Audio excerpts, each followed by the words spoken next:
I mean, I'm different, man. You know what I'm saying? And that's what I strive for. You know what I'm saying? And when you from Cleveland, Ohio, a lot of people doubt you, man. You know, I got a lot of links in and out of town. You know what I'm saying? And when I ask people all the time, like, what you hear from Cleveland? You know what I'm saying? Like, what's the word in your city, your state?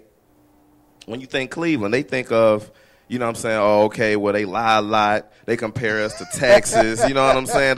They compare us to Texas a lot, for real. But Texas can, like, way more show it off more, you know what I'm saying, because they show love more on the support side. Like, Cleveland will show you the most love ever, man. If you rock with Cleveland, they rock with you. You know what I'm saying? That's just what it is. You feel me? Hold on. I feel like you about one of the first ones that actually came on and said that. Most people, you know, want to tear down. Man, the city, man, they hate us, man. No. They hate me. No. It might be that you just not that hot, man. Right. You You just might might not just be that hot. be raw, like, right. I don't know. I don't think we all hating like that. Right. I don't think so.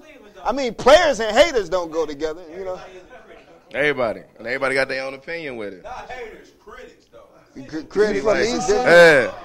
Now, hold up. Hold on. No. Hold on, let's tell it like it is. EC is kind of downtrodden right now, right? Huh? It's kind of torn apart, you know. I mean, how do you feel coming from such a desolate place and you represent those people in that area, the people that we know and love in that area? The way I feel about it, period, man, is like, I mean, just to be specific on East Cleveland itself, it's like, man, I can't help where I was born and raised. You see what I'm saying? Right. And at the same time, it's like, people can say, you know, Cleveland ain't this, Cleveland is that, you know, they bum me, they this and that, but it's like a huge hate thing because it's like, yeah, a lot of people hate, regardless. The thing is, people gonna hate wherever you go. You know what I'm saying? I don't care what city you in, period. Right. But when, like I said, when they get just on the topic of Cleveland itself, it's like, I mean, how can I put this? It's like, they don't expect much to come out of Cleveland. You see what I'm saying? And do you do well with those expectations? Yes. And then the thing is, it's like, just on the music side itself, I mean, you have no choice in a certain way. With me, I wouldn't mind learning as much as possible. You know what I'm saying? Like, it started off as just me being an artist, you know, and then I reached out for a few people on the producing side for needing beats. Like a lot of, like, kick drums, J Boo. Everybody done heard of J Boo. You know, me and him as kick drums and J. Yeah, I used to actually be in a group with him and everything. We used to work together on a lot of things, and just period. I mean, on the filming, the beats wise, the thing is with me is like, cause I'm an artist. Right. I produce beats. I done produced for celebs. Such as? I done did something for Paul Wall before. Oh. Did some Paul Wall, Mike Jones, but I didn't get credit for it. I was too young. Mike Jones, you already know. Yeah, I ain't get credit for it because I ain't copyrighted it. Right. I was too young. That's why. I was too young. Hold on, that's a lesson to be learned right there from people all around the country that's watching this webcast. Don't put the cart before the horse. Get your paperwork together. Right on. Right. And like I said, man, just from Cleveland itself, man, it's like, we have talent here, man. You know what I'm saying? Most it's definitely. just, but regardless, I think it's just certain places. It's favoritism in certain places, man, and being cool with certain people, and you know, just who you know. It's kind of like Cleveland try to be a lot more. And the thing is, what I mean by that is like they give us a bad name in certain ways where they try to act like other people, other artists, mostly people from Atlanta. You see what I'm saying? And if it's just like you be yourself, you know what I'm saying? Maybe you might just stand out. You feel me? Like. And that's why a lot of people get down a lot, man. You know, you'll get on stage and like, I mean, when Juice Man first came out, everybody was, hey, you know what I'm saying? Nobody don't want to hear that. You can hear that from Gucci, you know what I'm saying? And, right. I mean, dude, it's just about being yourself, man. And I feel like if you do be yourself, that's what make you stand out. I mean, that's why you see people like Chip, you know what I'm saying? Shout out to him. I went to high school with him. He was my dude, you know what I'm saying? And MGK, you know what I'm saying? Let me ask you a question. How can you be yourself when you're taught to be who you are?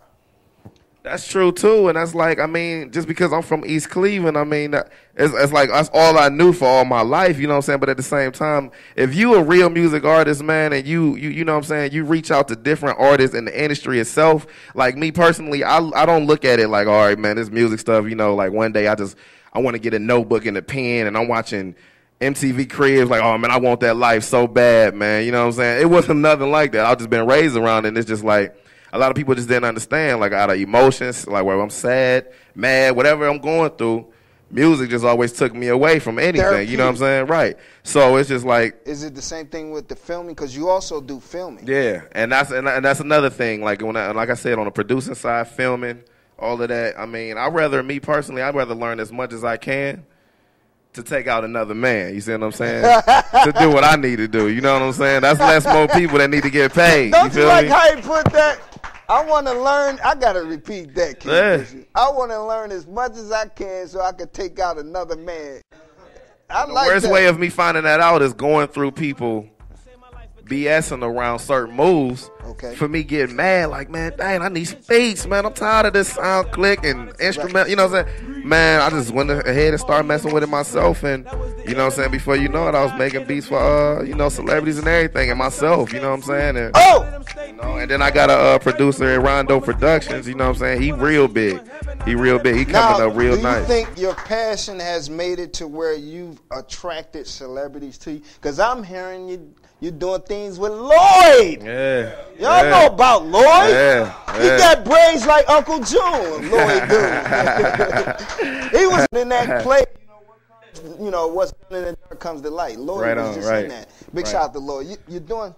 Yeah. The thing with Lloyd, how that kind of started off, I met him through, as well as Sean Kingston, was through DJ Kilo. DJ Kilo is he used to Puff Daddy, one of Puff Daddy's DJs. No, yeah, there's one of them, but he used to be personally Sean Kingston's DJ / best friend. Okay. You know what I'm saying? And that's how I met him. The one artist that just got hurt in the the accident, the ski accident. Ski accident. Yeah. Oh, yeah, he had a heart attack too, didn't he? He had a heart He was attack. I was actually talking to his mom on Twitter and everything. He was in the hospital for days, weeks actually, for real. You know what I'm saying? Yeah, he was. He had an open heart surgery. Yep. It was real bad. It was real bad. He was paralyzed for a minute. He wasn't talking. Yeah. But he hit like a how did it go? He was skiing and he hit like a mountain. It was like a mountain kind of like bridge kind of thing. You know what I'm saying? Right. And I mean, he was skiing. I mean, but for Kilo to go ahead and open doors for you, work with you to put you in a position to do things with Lloyd. Right. In the midst of all of that. Right. That's phenomenal. Right. Yeah. And I mean, like I said, and he just kind of like. Does that compel you and put more pressure on you to want to produce? Yeah, for sure. And then it's not just on the producer side, it's on the featuring side too, man, because that's how it just started off like that, man. And I mean, just the thing is what I learned for real, and this is just me personally. You know what I'm saying? Everybody is their own, man. Everybody is different. You know what I'm saying? The only people I ever seen come out of Cleveland on the group side, come out successful and could have did some moves was Royalty. You know what I'm saying? And Royalty was because they stuck together. They was all good. You know what I'm saying? And shout out to them as well. You know what I'm saying? Yeah, RJ, man. Yeah. That's our dude there. Yeah, they had, I mean, he was on the producing side, and Pooh going crazy, you know what I'm saying? Al with the ladies, you know what I'm saying? Yeah, big shout and to just Tay just going in with the flame, you know what I'm saying? But just saying, though, like, me personally, I tried the group thing. It didn't work for me, man. I had to cut a lot of people loose, man, because, I mean, as well as a lot of artists say, man, it slows you down. It will slow you down. You will get sidetracked. Right. And the second I start going solo, man, I got introduced to Russell Simmons. You'll see that all over my Facebook. Kurt Cobain's when he came down here to Summer Jam, which is also, I'm talking. KingKrucial doing it big. My manager and his manager chopping it up right now because we supposed to be doing some kind of song right now. You know what I'm saying? Trying to switch it up, and we just managing certain things. Right now, I'm working, like I said, the pre-release mixtape. It's called F With Me. I ain't gonna really cuss. You know what I'm saying? It's called F With Me. And it's like, I mean that in so many different ways, man. It's like, because it's not a conceited, cocky, you know what I'm saying? It's that as well, but it's different, man. It's kind of like F With Me and all the different stuff that I'm doing, all the different stuff that I got going on. And then at the same time, F With Me in like a kind of in a way of giving me a chance. Okay. You see what I'm saying? You want an opportunity. Exactly, because like, I mean, dude, it only take that one time, man, and this is what I do for real. Like, you know what I'm saying? It's nothing. I'm not Hollywood. There's no cockiness. You know what I'm saying? It's different when you know what you capable of. You know what I'm saying?